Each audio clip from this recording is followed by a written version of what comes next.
പ്രാചീനരായ വൈദ്യവിശാരദന്മാർ തങ്ങളുടെ യോഗദൃഷ്ടി കൊണ്ട് കണ്ടെത്തിയ അതിസൂക്ഷ്മങ്ങളായ പരിണാമ പ്രക്രിയകളിൽ ഒരു കള്ളം വരുത്തി വെക്കുന്ന പരിണാമമാണ് ഇവൻ അനുഭവിക്കാൻ പോകുന്ന രോഗങ്ങളുടെയും ഇവൻ്റെ സന്തതി പരമ്പരകൾ അനുഭവിക്കാൻ പോകുന്ന രോഗങ്ങളുടെയും ആദിപർവങ്ങൾ തീർക്കുന്നതെന്നൊന്നറിഞ്ഞാൽ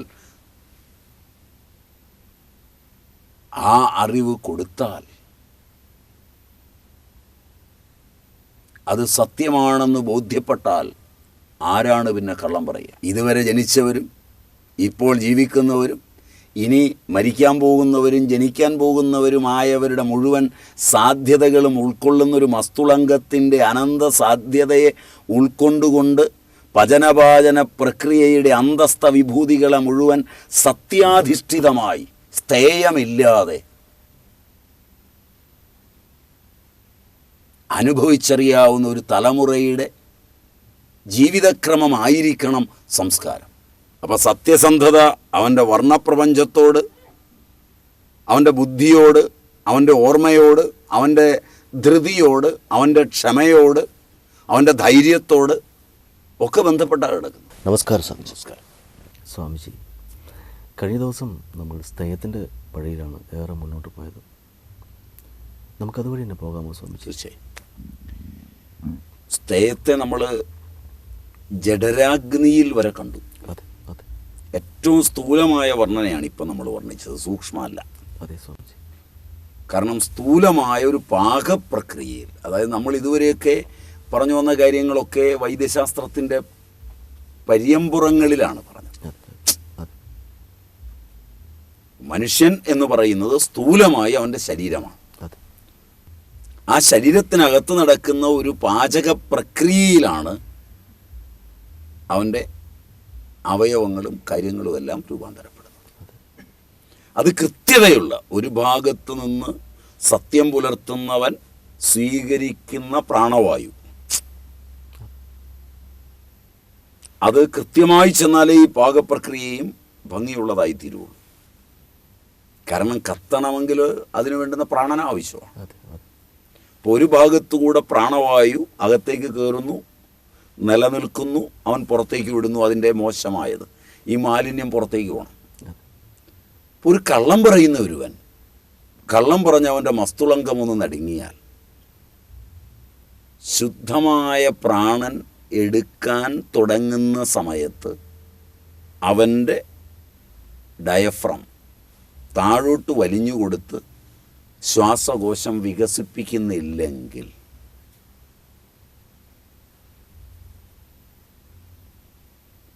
അവൻ്റെ നെഞ്ച് വികസിച്ച് ശ്വാസകോശം വികസിപ്പിക്കുന്നില്ലെങ്കിൽ, ശ്വാസം വിടുമ്പോൾ ശ്രദ്ധിച്ചു നോക്കിയാൽ അകത്തേക്ക് എടുക്കുമ്പോൾ വയറ് പുറത്തേക്ക് വരണം. വയറ് പുറത്തേക്ക് വരുമ്പോൾ ഡയഫ്രം താന്നു കൊടുക്കും. അപ്പോൾ ശ്വാസം അവിടെ നിൽക്കും. അതിൽ നിന്ന് ആവശ്യമുള്ള ഓക്സിജനെ വേർതിരിച്ചെടുത്തിട്ട് ആ മാലിന്യം മുഴുവൻ സ്വീകരിച്ചു വന്ന കാർബൺ ഡയോക്സൈഡിനെ പുറത്തേക്ക് വിടുന്ന പ്രക്രിയ. പഴയ ആളുകൾ പൂരക, കുംഭക, രേചകങ്ങളെന്ന് പറയും. Inhalation, hold the breath, exhalation. ഇത് കൃത്യമായി നാച്ചുറലായി നടക്കുകയല്ല അവരിൽ. ഇതിന് ഇവൻ്റെ ഒരബോധം, ഇവൻ്റെ സുഷുപ്തിയിലോളം എത്തിയ ഒരു അബോധമാണ് ഇതിന് കാരണം. അപ്പോൾ ആരോഗ്യമെന്നത് പ്രാണനെ ആശ്രയിച്ച ഒരു അബോധ പ്രക്രിയയല്ല. ആ അബോധ പ്രക്രിയയിൽ കളവ് രേഖപ്പെടുത്തി വെച്ചാൽ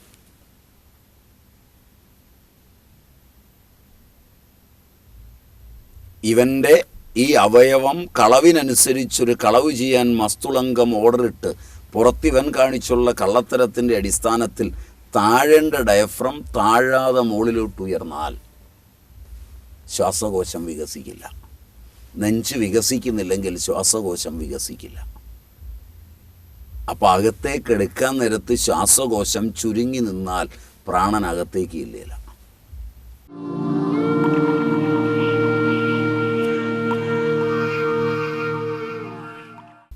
ശ്വാസം മുട്ടലാണ്,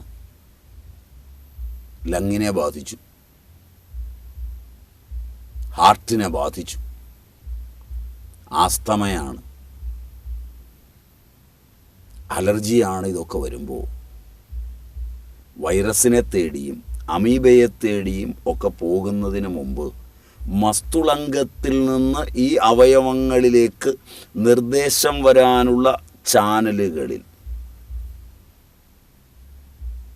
സംവേദകങ്ങളും പ്രേരകങ്ങളുമായ നാഡികളിൽ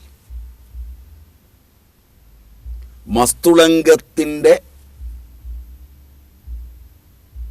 ഈ വിചാരവികാരങ്ങളുടെ സ്വാംശീകരിച്ച അവസ്ഥ പ്രതിപ്രവർത്തിപ്പിക്കുന്ന SNM കോംപ്ലക്സിൽ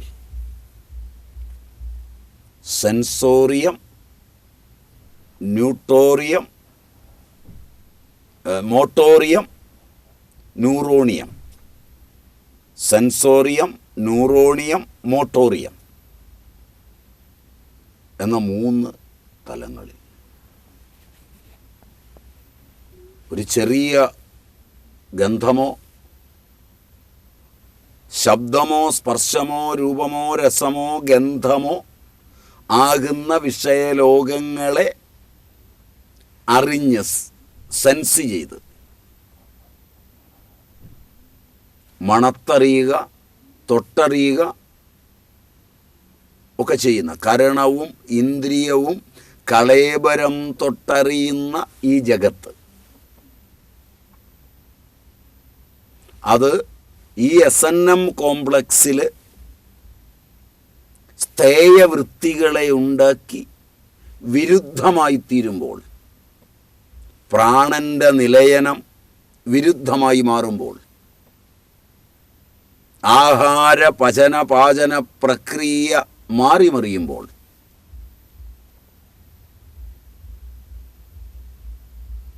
ഉണ്ടാകുന്ന വൈകല്യങ്ങൾ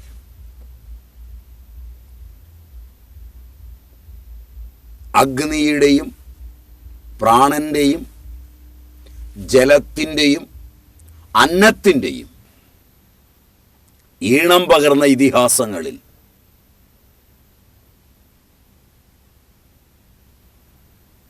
പ്രാചീനരായ വൈദ്യവിശാരദന്മാർ തങ്ങളുടെ യോഗദൃഷ്ടി കൊണ്ട് കണ്ടെത്തിയ അതിസൂക്ഷ്മങ്ങളായ പരിണാമ പ്രക്രിയകളിൽ ഒരു കള്ളം വരുത്തി വെക്കുന്ന പരിണാമമാണ് ഇവൻ അനുഭവിക്കാൻ പോകുന്ന രോഗങ്ങളുടെയും ഇവൻ്റെ സന്തതി പരമ്പരകൾ അനുഭവിക്കാൻ പോകുന്ന രോഗങ്ങളുടെയും ആദിപർവങ്ങൾ തീർക്കുന്നതെന്നൊന്ന് അറിഞ്ഞാൽ, ആ അറിവ് കൊടുത്താൽ അത് സത്യമാണെന്ന് ബോധ്യപ്പെട്ടാൽ ആരാണ് പിന്നെ കള്ളം പറയുക? വിദ്യാഭ്യാസം അതായിരിക്കണ്ടേ? തീർച്ചയായും സ്വാമിജി.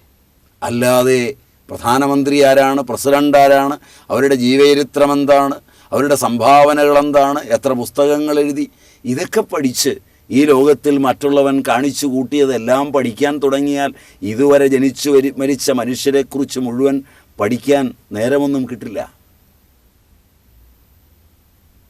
ഇതുവരെ ജനിച്ചവരും ഇപ്പോൾ ജീവിക്കുന്നവരും ഇനി മരിക്കാൻ പോകുന്നവരും ജനിക്കാൻ പോകുന്നവരുമായവരുടെ മുഴുവൻ സാധ്യതകളും ഉൾക്കൊള്ളുന്നൊരു മസ്തുളങ്കത്തിൻ്റെ അനന്ത സാധ്യതയെ ഉൾക്കൊണ്ടുകൊണ്ട് പചനപാചന പ്രക്രിയയുടെ അന്തസ്ഥ വിഭൂതികളെ മുഴുവൻ സത്യാധിഷ്ഠിതമായി സ്ഥേയമില്ലാതെ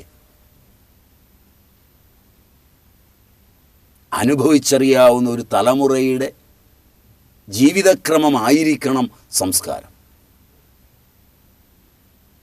അതാണ് ആയുർവേദ സംസ്കാരം. മനസ്സിലായി സ്വാമിജി. അല്ലാതെ ഇത് 2 കൊല്ലോ അരക്കൊല്ലോ കൊണ്ട് പഠിക്കുന്ന ഒരു സാധനമല്ല. ഇതിൻ്റെ ആഴങ്ങളെ നമ്മൾ രൂപപ്പെടുത്തുമ്പോൾ ഏറ്റവും ശ്രദ്ധിക്കേണ്ടതാണ്. അതെ സ്വാമിജി. ഇത് സൂക്ഷ്മങ്ങളായ പാകപ്രക്രിയകളിൽ എന്ന് പറഞ്ഞാൽ നമ്മളിപ്പോൾ എടുത്തത് ജഠരാഗ്നിയാണ്. അതെ അതെ. അത് കഴിഞ്ഞാൽ അടുത്തത് ഓരോ കോശത്തിലും ഓരോ ധാതുവിലും വരെ പാകം നടക്കുന്നുണ്ട്.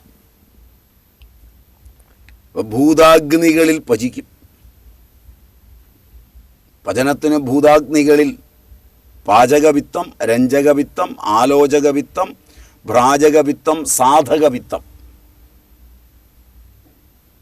ഒരു കള്ളം പറയുമ്പോൾ അവൻ്റെ സാധകവിത്തത്തിന് മാറ്റം വന്നാൽ നിറം മാറും, അല്ല ബുദ്ധി മാറും, ഓർമ്മ പോവും. ഭ്രാജകവിത്തത്തിന് മാറ്റം വന്നാൽ നിറം പോവും, മാറും.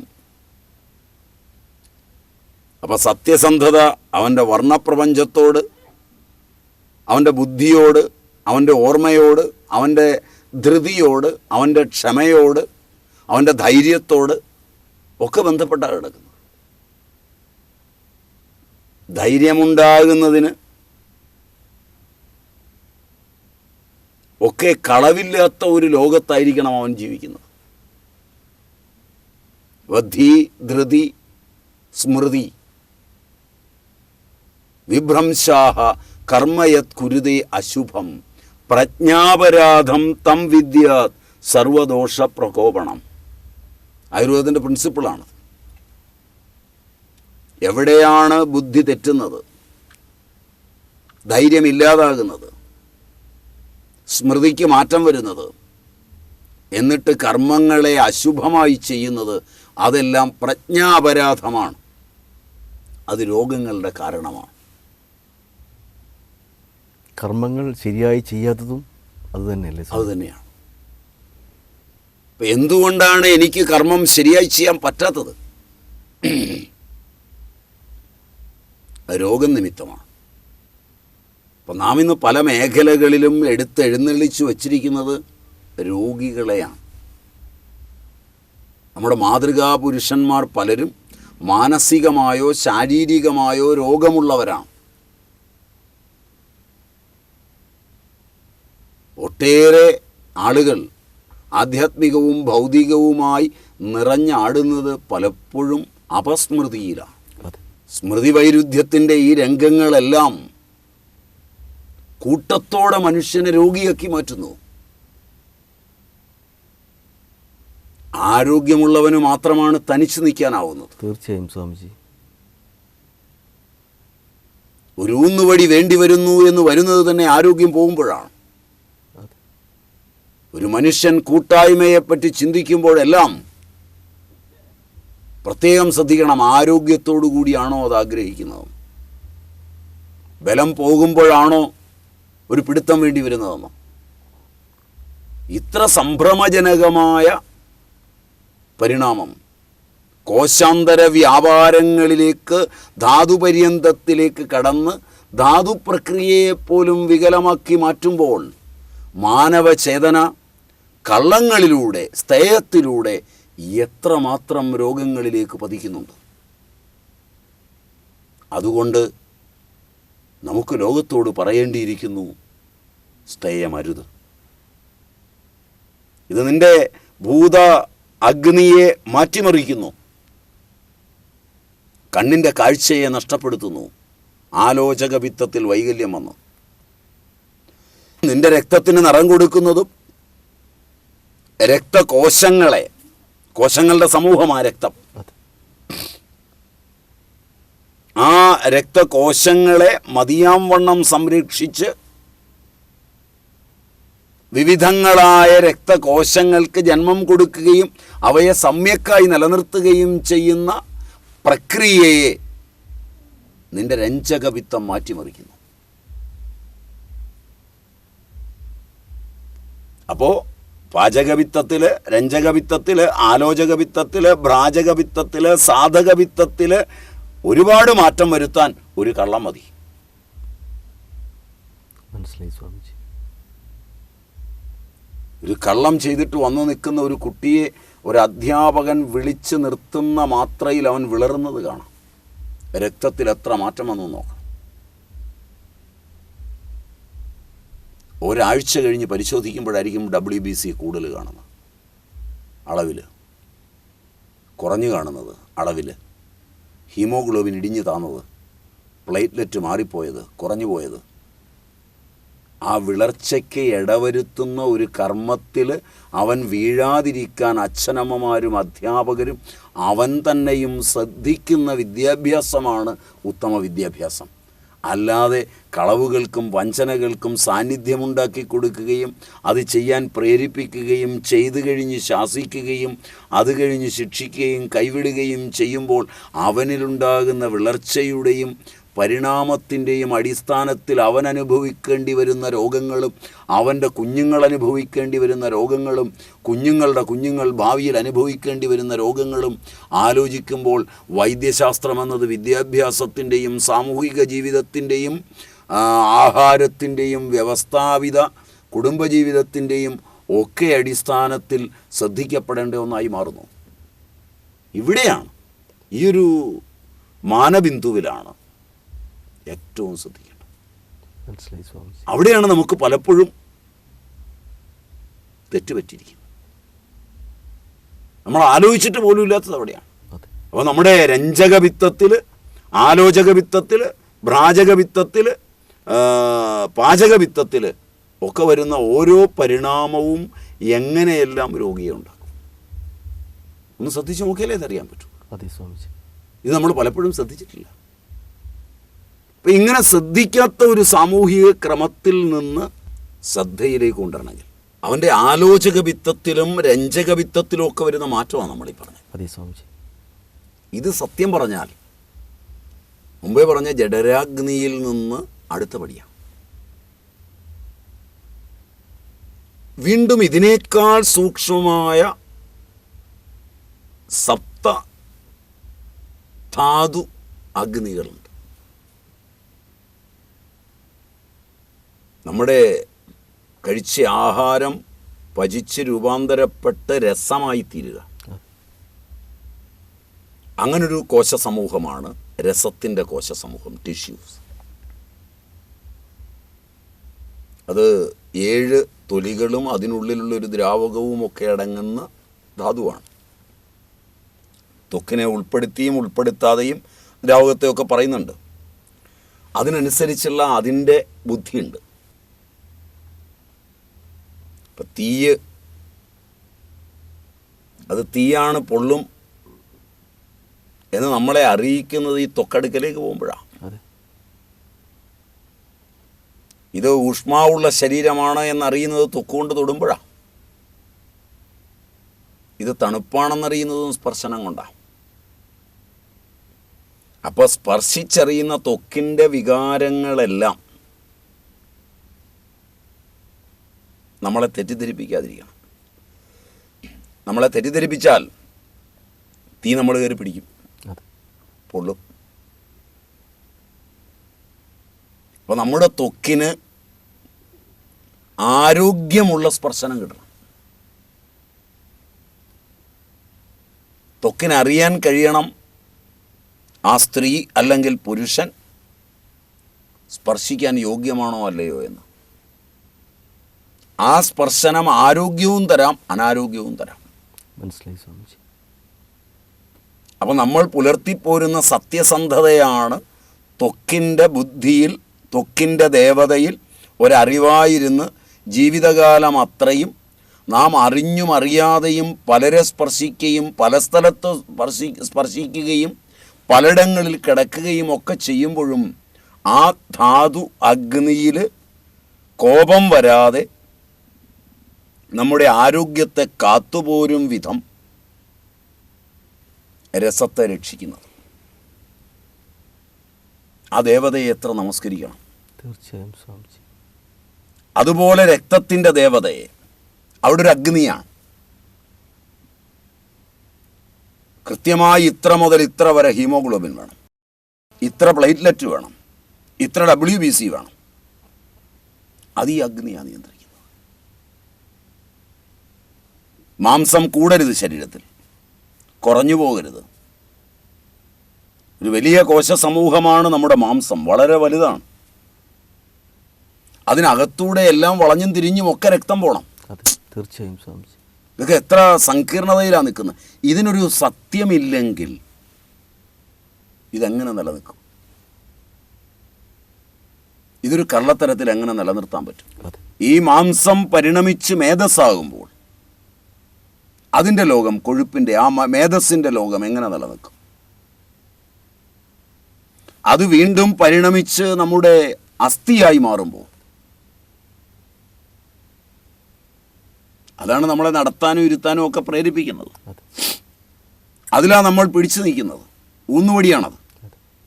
അതിലെ കോശാന്തരങ്ങൾ, അതിൻ്റെ അകത്തുള്ള മജ്ജയുടെ കോശാന്തരങ്ങൾ, ആ മജ്ജയെ പരിണമിപ്പിച്ച് ബീജമാക്കിയോ അണ്ടമാക്കിയോ രൂപാന്തരപ്പെടുത്തുന്ന അഗ്നി. ഇത്രയും വൈശിഷ്ട്യമുള്ള അഗ്നി അതിസൂക്ഷ്മമായി പ്രവർത്തിച്ച് രസം മുതൽ ശുക്രം വരെയുള്ള, രസം മുതൽ അണ്ടം വരെയുള്ള പുരുഷൻ്റെയും സ്ത്രീയുടെയും ജീവപരിണാമ പ്രക്രിയയെ മുഴുവൻ നിലനിർത്തുന്നത് ഒരു സത്യത്തിൻ്റെ മാനബിന്ദുവിലാണെങ്കിൽ ജീവിതത്തിൽ സത്യം പുലർത്തേണ്ട ആവശ്യമില്ല എന്ന് തീരുമാനിച്ച ശാസ്ത്രവും തീരുമാനിച്ച ഭാഷയും തീരുമാനിച്ച വിദ്യാഭ്യാസവും തീരുമാനിച്ച സാമൂഹ്യ വ്യവസ്ഥയും വ്യക്തിയെ കൂടുതൽ രോഗങ്ങളിലേക്ക് കൊണ്ട് ചാടിച്ചിട്ട് അതിനെ കള്ളത്തരത്തിൽ മറച്ച് ചികിത്സിക്കാമെന്ന് തീരുമാനിക്കുന്ന വൈദ്യശാസ്ത്രങ്ങളെ കാഴ്ചബംഗ്ലാവിലേക്ക് മാറ്റേണ്ട കാലം കഴിഞ്ഞിട്ടുണ്ട്. എനിക്ക് ഇപ്പോൾ തോന്നുന്നൊരു സംഭവം എന്ന് പറയുക, ഞെട്ടൽ നിന്ന് എനിക്ക് തോന്നുന്നത് ഈ ഒരു പ്രക്രിയ നടത്തുന്നതിന് ഒരു സത്യമുണ്ടെന്നും ഈ സത്യത്തെ നിലനിർത്തിയിട്ട് നമ്മുടെ ഈ ആധുനിക വൈദ്യശാസ്ത്രം ഓക്സിജൻ കൊടുത്തും ട്യൂബുകൾ കയറ്റിയും ഒക്കെ ചെയ്യുന്നത് ശരിക്കും സ്ഥേയം ആണല്ലോ. മറിച്ച് ഈ നിലയിലേക്ക് പോകുമ്പോൾ മോനെ, നിന്റെ സത്യത്തിന് തെറ്റുപറ്റിയിരിക്കും. പശ്ചാത്തപിക്കും. റിപ്പൻഡ്. ഈ ദ ചിൽഡ്രൺ ഓഫ് വൈപ്പേഴ്സ്, അണലിയുടെ സന്താനങ്ങളെ പശ്ചാത്തപിക്കുവിൻ. മരുഭൂമിയുടെ ശബ്ദമാണ്, സ്നാപക യോഹന്നാൻ്റെ ശബ്ദമാണ്. യോഹന്നാൻ ഉയർത്തിയ ഈ വെല്ലുവിളി ആധുനിക കാലത്ത് പ്രത്യേകമാണ്. സായണീയത്തിൽ വേദങ്ങൾ അതിൻ്റെ ഐതിഹാസികമായ തലങ്ങളിൽ നമ്മോട് പറഞ്ഞത് ഇതാണ്: മനുഷ്യ, നീ പശ്ചാത്തപിക്കാൻ പഠിക്കുക. തെറ്റുപറ്റിപ്പോയിരിക്കുന്നു. നീ പ്രായശ്ചിത്തം ചെയ്യാൻ പഠിക്കുക. സായണൻ്റെതാണ് പ്രായശ്ചിത്ത സുധ. അറിഞ്ഞോ അറിയാതെയോ നിനക്ക് തെറ്റുപറ്റിയിരിക്കുന്നു. നിന്റെ മസ്തിഷ്കം കള്ളം കൊണ്ട് നിറഞ്ഞിരിക്കുന്നു. അത് നിന്റെ ജീവിതായോധനത്തിൻ്റെ ആന്തര സത്യത്തെ മാറ്റിമറിച്ചിരിക്കുന്നു.